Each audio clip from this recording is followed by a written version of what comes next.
일상 대화 속 우리의 맞춤법.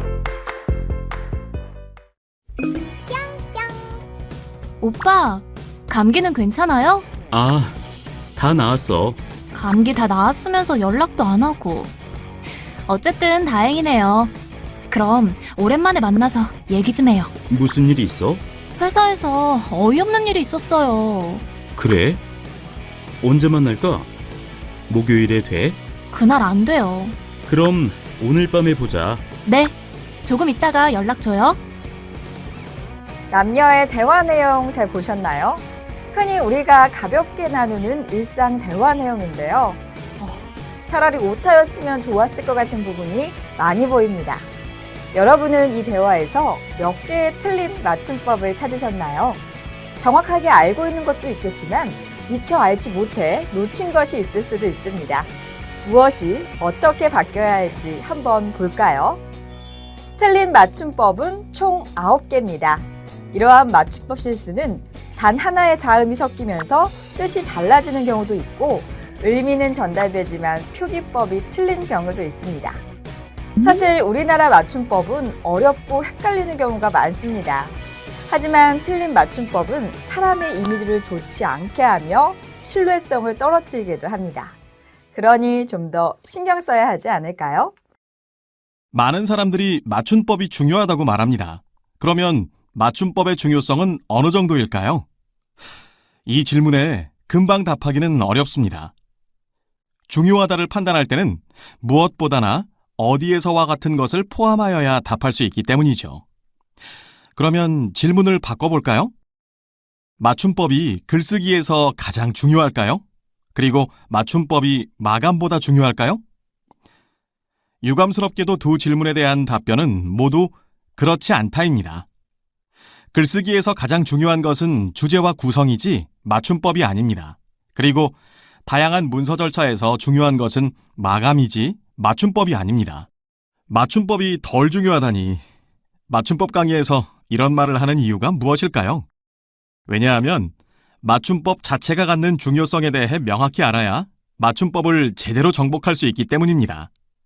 그렇다면 많은 사람들이 맞춤법이 중요하다고 말하는 것은 어떤 의미일까요? 만약 길에서 침을 뱉거나 빨강 신호의 횡단보도를 마구 건너는 사람을 보았다면 우리는 눈살을 찌푸리게 됩니다. 왜 그럴까요? 그 이유는 기본이 안 되었다고 생각하기 때문입니다. 이와 마찬가지로 우리가 맞춤법을 지키는 것은 글을 쓸 때 예의를 지키는 것입니다. 공식 문서를 작성할 때 지켜야 하는 규칙이 맞춤법이니까요. 그래서 맞춤법 오류를 발견하면 기본이 안 되었다고 생각합니다. 무엇이 틀렸다는 것 자체보다 그 너머에 글을 쓰는 또는 문서를 대하는 자세를 보는 것이죠. 그리고 누군가가 맞춤법을 틀리면 상당히 우스워 보입니다. 여기서 우습다는 말의 의미는 신뢰성을 확보하기 어렵다는 말로 바꿀 수 있습니다. 문서의 달인들은 맞춤법 오류를 잘 일으키지 않습니다. 그래서 사람들은 문서에 맞춤법 오류가 많으면 그 분야의 전문가가 아니라는 인상을 받습니다. 심지어 교육 수준을 의심하기도 하죠. 이 말은 맞춤법 오류가 여러분이 작성하는 문서의 목적을 달성하는데 장애가 될 수도 있다는 의미입니다. 또 맞춤법을 잘 지키지 않으면 의도하는 대로 내용 전달이 잘 되지 않는 경우도 있습니다. 재미있는 예들을 몇 개 볼까요? 우리가 화면과 같이 이렇게 적었다 생각해보죠. 무엇이 문제일까요? 이 문장들은 띄어쓰기 오류로 인해 의미 전달이 어려운 상황입니다. 즉, 띄어쓰기가 의미 전달에 영향을 준다는 의미이죠. 띄어쓰기 하나로 내용이 다르게 전달될 수 있는데요. 어떻게 뜻이 달라지는지 볼까요? 서울시 어머니 합창단이 띄어쓰기 하나로 서울 시어머니 합창단으로 돌변했습니다. 그리고 아빠가 죽을 먹는다는 아빠 가죽을 먹는다로 띄어쓰기 하나로 다큐가 호러로 변할 수 있죠. 또한 오늘 밤나무를 심는다는 오늘 밤 나무를 심는다로 의미가 달라질 수 있습니다. 보신 것과 같이 이렇게 띄어쓰기 하나로 문장의 내용이 전혀 달라질 수도 있습니다.